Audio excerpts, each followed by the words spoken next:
الحمد لله نحمده ونصلي ونسلم على رسوله الكريم أما بعد أعوذ بالله من الشيطان الرجيم بسم الله الرحمن الرحيم من يطيع الله ومن يطيع الرسول فقد أطاع الله آمنت بالله صدق الله العظيم وصدق رسوله النبي الكريم ونحن على ذلك لمن الشاهدين والشاكرين والحمد لله رب العالمين. آئیے ایک بار درود شریف پڑھ لیجیے. اللہم صلی علی سیدنا شفیعنا مولانا محمد بارک وسلم صلاۃ و سلام علیک یا رسول اللہ صلی اللہ علیہ وسلم. آپ حضرات ماشاءاللہ بڑی دیر سے اللہ اور اس کے رسول کا ذکر سماعت فرما رہے ہیں اور آپ حضرات اللہ کی رحمتوں میں غوطہ لگا رہے ہیں. اللہ رب العزت کی بارگاہ میں دعا ہے کہ جتنے لوگ ایسی محفل میں شریک ہوئے ہیں اللہ تمام لوگوں کو حرمین شریفین کی زیارتوں سے مالا مال فرمائے. آمین. اللہ تعالیٰ اس محفل کو اپنی بارگاہ میں قبول و منظور فرمائے. شاعر کہتا ہے کہ در و دیوار سجاؤ سرکار آ رہے ہیں. سبحان اللہ کب کہنا ہے مجھے بولنے کی ضرورت نہیں. در و دیوار سجاؤ سرکار آ رہے ہیں, مل کر خوشی مناؤ سرکار آ رہے ہیں. بولے فرشتے دائی حلیمہ کے کان میں, بولے فرشتے دائی حلیمہ کے کان میں, مکہ شریف جاؤ سرکار آ رہے ہیں. سبحان اللہ سبحان اللہ. سنت ہے جبریل کی بدعت نہیں ہے یہ, سنت ہے جبریل کی بدعت نہیں ہے یہ. آپ ادھر توجہ مت ہوئیے, میری طرف دیکھیے. دوسرا شعر سنیے گا مچل جائیے گا جو عاشق ہوگا. سنت ہے جبریل کی بدعت نہیں ہے یہ, جھنڈا ہرا لگاؤ سرکار آ رہے ہیں. سبحان اللہ. اور عاشق نے غارِ ثور میں عاشق سے یہ کہا. عاشق رسول حضرت ابو بکر صدیق رضی اللہ عنہ, ایک مرتبہ حضرت عیسیٰ علیہ نبی علیہ السلام نے ذکر کیا کہ آخری نبی آئیں گے, آخری نبی آئیں گے, اور وہ غارِ ثور میں 3 دن ٹھہریں گے. کتنے دن؟ 3 دن. اور ان کے ایک ساتھی ہوگا حضرت ابو بکر صدیق. وہ سانپ سن رہا تھا. حضرت عیسیٰ علیہ السلام نے بیان کیا کہ ایک نبی آئیں گے, آخری نبی جو غارِ ثور میں ٹھہریں گے 3 دن. وہ سانپ 600 سال انتظار کیا. کتنا؟ 600 سال. اب 6 گھنٹہ انتظار نہیں کر سکتے. مسجد میں امام صاحب اگر 2 منٹ لیٹ ہو جائے تو سارے لوگ پیچھے مڑ کر دیکھتے ہیں, لیکن وہ سانپ عاشق رسول, وہ سانپ نے 70 سوراخ کیا. کتنے سوراخ بولیے؟ 70. بولتے کیوں نہیں بھائی؟ 70 سوراخ. 70 سوراخ کیوں کیے؟ اس لیے کہ کوئی نہ کوئی سوراخ بچے گا جس سے ہم حضور کی زیارت کر لیں.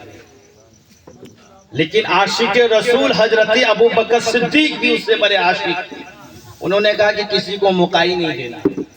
حضرت ابو بکر صدیق نے کہیں پگڑی پھاڑی, کہیں چادر پھاڑی, اور 70 سوراخ جو تھے حضرت ابو بکر نے سب سوراخ بند کر دیے, صرف ایک سوراخ بچ گیا. ابو بکر صدیق نے اس پر ایری لگا دی, سانپ نے ڈسا. کیوں؟ عاشق رسول یہ بھی ہے, اسے بھی حضور کی زیارت نصیب ہونی تھی. ڈس مارا. ابو بکر روئے نہیں. اگر انسان کو بچھو کاٹ لے تو انسان تڑپتا ہے, لیکن عاشق رسول حضرت ابو بکر صدیق روئے نہیں. جب تپش کی وجہ سے آنکھوں سے آنسو موتیوں کی طرح داڑھی پر جھرے, اور موتیوں کی طرح جھڑ کر جب حضور صلی اللہ علیہ وسلم کے چہرے و دہا پر گرے تو حضور نے فرمایا ابو بکر کیا ہوا؟ یا رسول اللہ تھوڑا سا سانپ نے ڈس لیا. میرے حضور نے فرمایا ابو بکر ذرا ایری تو ہٹانا, وہ سانپ 600 سال سے میرا انتظار کر رہا ہے. یہ بھی تو علم غیب ہے, یہ بھی تو علم غیب ہے. 600 سال سے انتظار کر رہا ہے. ابو بکر صدیق نے ایری ہٹائی, سانپ نکلا اور حضور کی زیارت کی, پھر سانپ وہاں سے چل گیا. تو اسی کو شاعر نے اپنے لب و لہجوں میں کہا کہ عاشق نے غارِ ثور میں عاشق سے یہ کہا, ذرا انگلی ہٹاؤ سرکار آ رہے ہیں. بس صرف 2 بات, اس لیے کہ آپ کو بہترین تقریر سماعت کرنی مفتی صاحب سے. 10 سے 12 منٹ کے لیے میں آیا ہوں, صرف 2 بات, اس کے بعد میں بیٹھ جاؤں. ہم لوگ صرف عشق و محبت کا نام لیتے ہیں, لیکن عشق و محبت کا امام کون ہے؟ ہم لوگ صرف نام لینے والے ہیں. اور ہمارا حال اس طریقے سے ہے جیسے گھانی کا گدھا ہوتا ہے نا, اس کی آنکھوں پہ پٹی لگی رہتی ہے, وہ گھومتا ہے چاروں طرف تو وہ سوچتا ہے کہ میں نے کتنی منزل طے کر لی ہے, لیکن جب پٹی کھولی جاتی ہے تو دیکھتا ہے کہ جہاں تھا وہیں کا ہم وہی ہیں. تو ہم لوگ بھی اسی میں شریک ہیں. اب سوچیں کہ ہم لوگ عاشق رسول ہیں کیسے ہیں, اور رسول پاک صلی اللہ علیہ وسلم کے فرمان کے مطابق ہم اپنی زندگی گزار رہے ہیں یا نہیں گزار رہے ہیں. آپ خود سوچیں. عشق و محبت کا امام حضرت بلال حبشی رضی اللہ تعالیٰ عنہ, جب حضرت بلال حبشی رضی اللہ تعالیٰ عنہ کو تکلیف دی جا رہی تھی, میرے سرکار صلی اللہ علیہ وسلم گزر رہے تھے. میرے سرکار نے کہا کاش اسے کوئی آزاد کرا لیتا. حضرت ابو بکر صدیق نے ایک موٹی رقم دے کر کے حضرت بلال حبشی کو آزاد کرایا. تو امیہ نے کہا کہ ابو بکر ہر مرتبہ سودا کرتے ہوئے تو ہمیشہ نفع میں رہا, لیکن اس مرتبہ سودا کرتے ہوئے تم نقصان اٹھائے.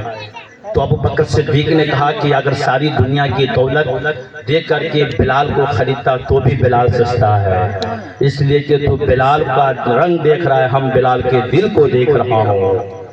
اور بلال, حضرت ابو بکر صدیق نے کہا کہ جب تم بازار میں جاتے ہو نا, تو جب وہ کوئی سامان خریدتے ہو تو اسے بجا کر کے دیکھتے ہو کہ یہ صحیح ہے یا نہیں ہے.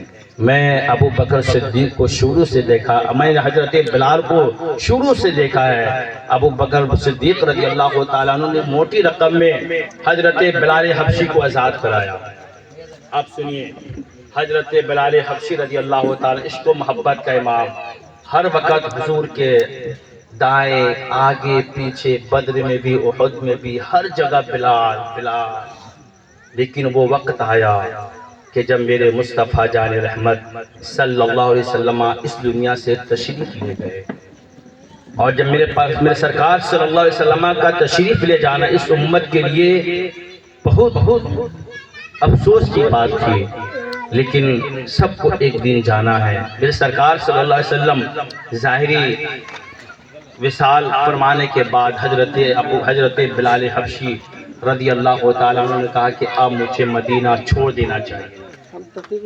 اب میری طرف توجہ ہوئیے گا تو میں بولوں گا, ورنہ میں بیٹھ جاؤں گا. نہیں, توجہ ہے حضرت, سب لوگوں کی توجہ ہونی چاہیے, اس لیے کہ میں اپنی بات نہیں کر رہا ہوں, میں رسول پاک کی بات کر رہا ہوں.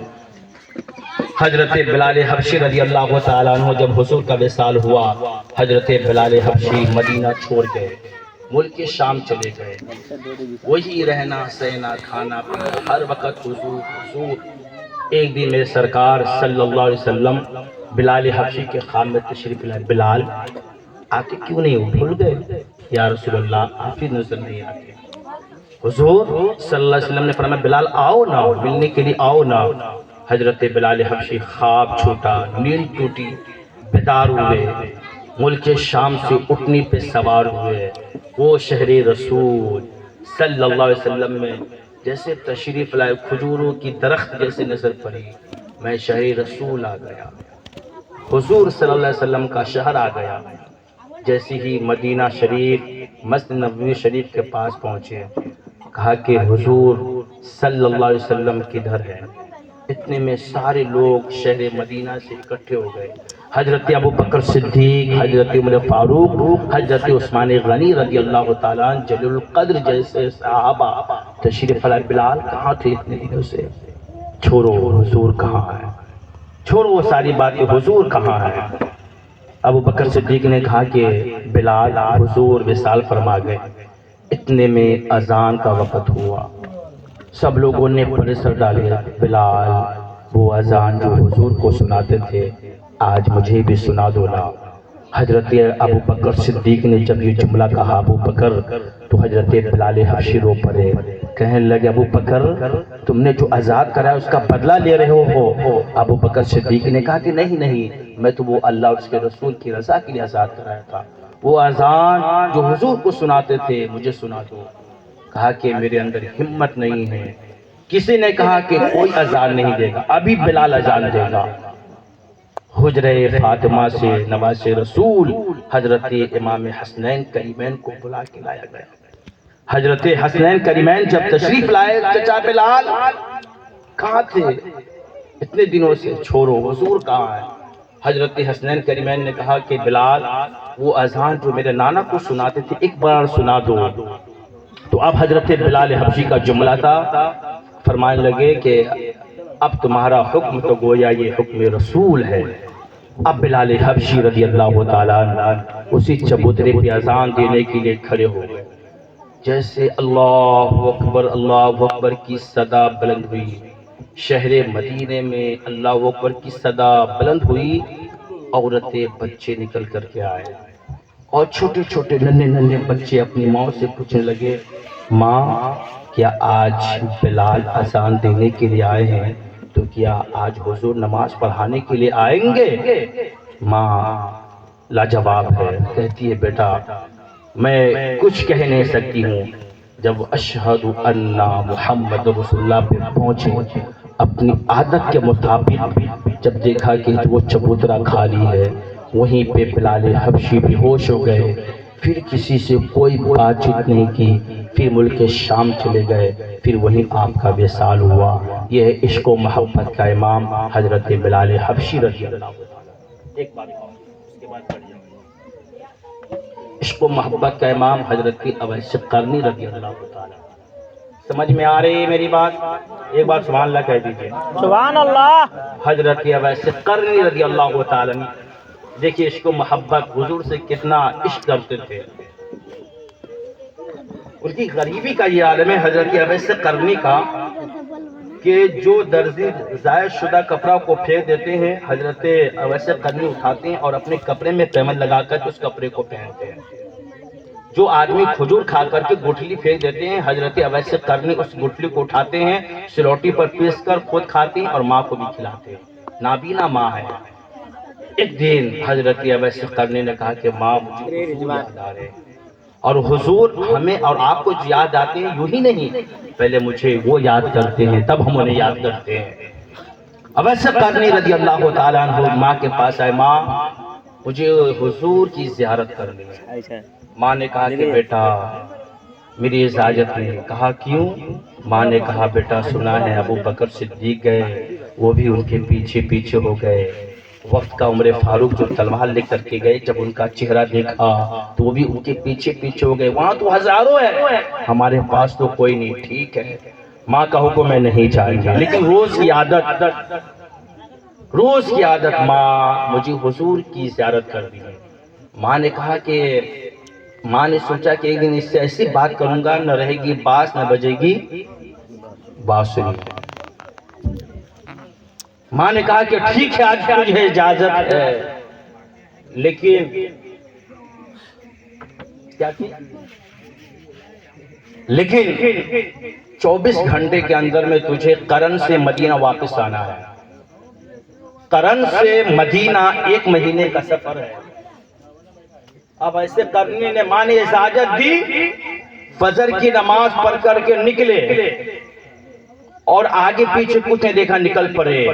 لیکن میں آپ سے کہوں میرے نوجوانوں، آدمی ہر عشق میں ناکام ہو سکتا ہے لیکن کبھی عاشق رسول میں ناکام ہو ہی نہیں سکتا۔ فجر کی نماز پڑھ کر نکلے، ماں دعا کی یا اللہ مجھے حضور کی زیارت کرنی۔ اللہ نے زمین کو حکم دیا سمٹ جا۔ ابھی چاشت کا وقت بھی نہیں ہوا تھا کہ مدینہ منورہ پہنچ گئے۔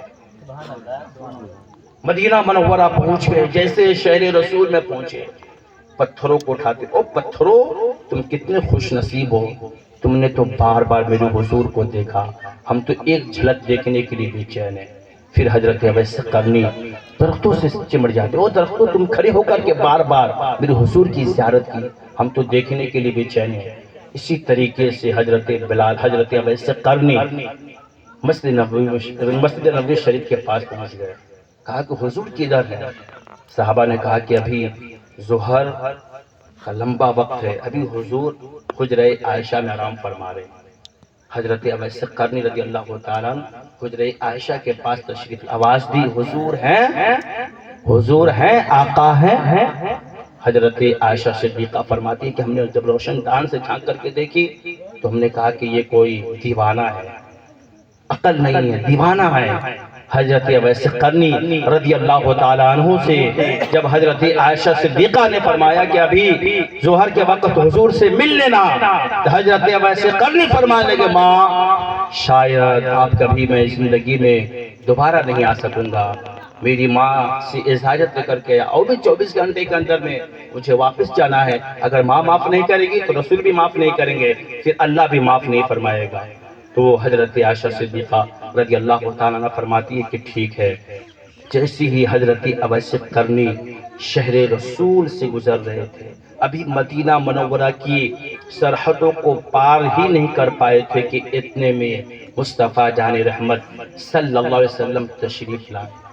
آگے دیکھے, پیچھے دیکھے, دائیں دیکھے, بائیں دیکھے, حضور ارشاد فرماتی اے عائشہ آج کوئی آیا تھا, اے عائشہ آج کوئی آیا تھا.